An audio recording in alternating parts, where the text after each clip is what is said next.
Hi hello guys. Big boss പുത്തൻ പ്രഭാതേ കൂട്ടുകാരെ, നമ്മുടെ പുതിയ എപ്പിസോഡിൽ വരാൻ പോകുന്നത് നമ്മുടെ മത്സരാർത്ഥികൾക്കൊക്കെ നമ്മൾ പ്രേക്ഷകരോട് പറയാനുള്ള കാര്യങ്ങൾ തന്നെയാട്ടോ.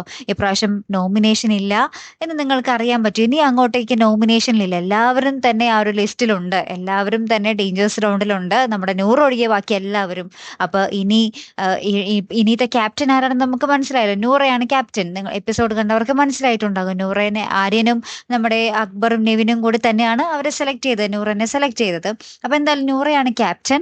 അപ്പൊ ഇപ്രാവശ്യം നമ്മുടെ ബിഗ് ബോസ് എല്ലാവർക്കും ഒരു അവസരം കൊടുക്കുകയാണ്. ഇത്രയും ദിവസമായാലും ഇവർ ഒരുമിച്ച് കൂടിയിട്ട് അല്ലെ, അവസാനത്തെ ആഴ്ചകളിലേക്ക് പോകുമ്പോൾ ഇനി ഇത്രയും ദിവസങ്ങളിൽ നിങ്ങൾക്ക് തോന്നിയത്, ബിഗ് ബോസിൽ ഹൗസിൽ വന്നിട്ട് നിങ്ങൾക്ക് വന്ന മാറ്റങ്ങൾ, നിങ്ങൾക്ക് തോന്നിയ കാര്യങ്ങൾ, നിങ്ങൾക്ക് എന്തൊക്കെ പറയാനുണ്ടോ അതൊക്കെ പറയാനുള്ള അവസരം നമ്മുടെ ബിഗ് ബോസ് കൊടുക്കുകയാട്ടോ. അപ്പൊ ഓരോരുത്തരും വന്നിട്ട് അവരുടെ ആ ഒരു ഭയങ്കരമായിട്ടുള്ള ഒരു അനുഭവങ്ങളും കുഞ്ഞു കുഞ്ഞു മാറ്റങ്ങളും എല്ലാം പറയുവാട്ടോ. അപ്പൊ ഒരു ഭയങ്കര രസമാട്ടോ കേൾക്കാനായിട്ട്. നമ്മുടെ അനീഷ് നമ്മുടെ ഷാനവാസിന്റെ അടുത്തും അനുവിന്റെ അടുത്തും പറയുന്നുണ്ട്, നിങ്ങൾ രണ്ടുപേരും എനിക്ക് ഭയങ്കര സ്പെഷ്യലാണ്, ഇവിടുന്ന് പോയാലും നമുക്ക് ഈ ഒരു സ്നേഹബന്ധം അങ്ങനെ തന്നെ നിലനിർത്തണം എന്നൊക്കെ പറയുന്നുണ്ട്. അപ്പൊ നമ്മുടെ അനുവിനൊന്നും ബ്ലഷ് അടിക്കുന്നുണ്ട് കേട്ടോ.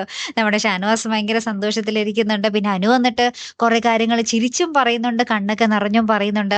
അങ്ങനെ കുറെ അനുഭവങ്ങൾ. പിന്നെ നെവിൻ നെവിൻ വന്നിട്ട് പറയുന്നുണ്ട്, എൻ്റെ ഉള്ളിലുള്ളത് ഞാൻ പറയും, അത് പൊട്ടിത്തെറിച്ച് തന്നെ പറയും, പക്ഷെ ഞാൻ എല്ലാവരോടും ഭയങ്കര ആത്മാർത്ഥമായിട്ടാണ് ഇവിടെ നിന്നിട്ടുള്ളത് എന്നൊക്കെ പറഞ്ഞ് ഭയങ്കരമായിട്ട് ഇങ്ങനെ കരയുന്നുണ്ട് കേട്ടോ. നമ്മുടെ നെവിൻ പറഞ്ഞിങ്ങനെ കരയുന്ന ഒരു നിമിഷങ്ങൾ തന്നെയാട്ടോ നമുക്ക് കാണുവാൻ സാധിക്കുന്നത്. എന്തായാലും ഇനി കുറച്ചൊരു ദിവസമുള്ളൂ നമ്മുടെ ബിഗ് ബോസ് അല്ലേ.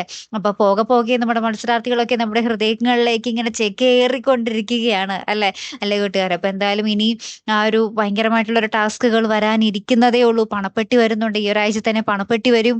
അപ്പൊ അതാരായിരിക്കും എടുക്കാൻ പോകുന്നത്, ഇനി ആരും എടുക്കൂലേ എന്നൊക്കെയുള്ള ഒരു കുറെ ചോദ്യങ്ങളാട്ടോ ഇനി വരാൻ പോകുന്നത്. മറക്കാതെ കാത്തിരുന്ന് കാണാം. അപ്പൊ അടുത്തൊരു വീഡിയോയുമായി വരുന്നത് വരയ്ക്കും, here I am the Malayali signing of.